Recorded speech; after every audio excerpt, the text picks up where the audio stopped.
8 నెలలు దాటుతూ ఉంది. సో, ఎలాంటి పరిపాలన అందించబోతుంది? అసలు ఇప్పటి వరకు ఏం చేసింది అన్న డౌట్ ప్రతి ఒక్కరి మైండ్స్‌లో రైజ్ అవుతుంది. దీనికి మీ సమాధానం?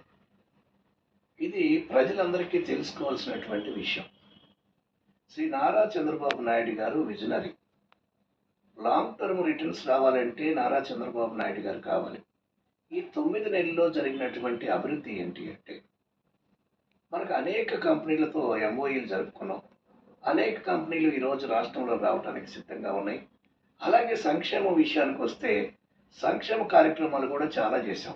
ఎగ్జాంపుల్ చూస్తే రూ. 1000 పెన్షన్ చేసింది తెలుగుదేశం ప్రభుత్వం, 2000 పెన్షన్ చేసింది తెలుగుదేశం ప్రభుత్వం, ఈరోజు రూ. 4000 పెన్షన్ కూడా తీసుకువెళ్ళింది తెలుగుదేశం ప్రభుత్వం. ఇది అభివృద్ధి చెందినటువంటి దేశాల్లో మాత్రమే జరుగుతూ ఉండేది. కానీ మన ఆంధ్రప్రదేశ్లో కూడా ఈరోజు ఈ సంక్షేమం ద్వారా ముందుకు వెళ్తున్నారు. మీరు అడిగిన క్వశ్చన్ నాకు అర్థమైంది. ఇంకా కావాల్సినవి చాలా విషయాలు ఉన్నాయి కదా, అమ్మఒడి కావచ్చు, లేకపోతే అదర్ బెనిఫిట్స్ ఏవైతే ప్రామిస్ చేశామో ఇవన్నీ కావచ్చు. ఇవన్నీ చేయటం కంటే ముందుగా రాష్ట్రాన్ని అభివృద్ధిలోకి తీసుకువస్తే దాని ద్వారా ఫలాలు వస్తే ఫలాల ద్వారా వారికి మంచి మేలు చేయాలనేది చంద్రబాబు నాయుడు గారి యొక్క ఆలోచన.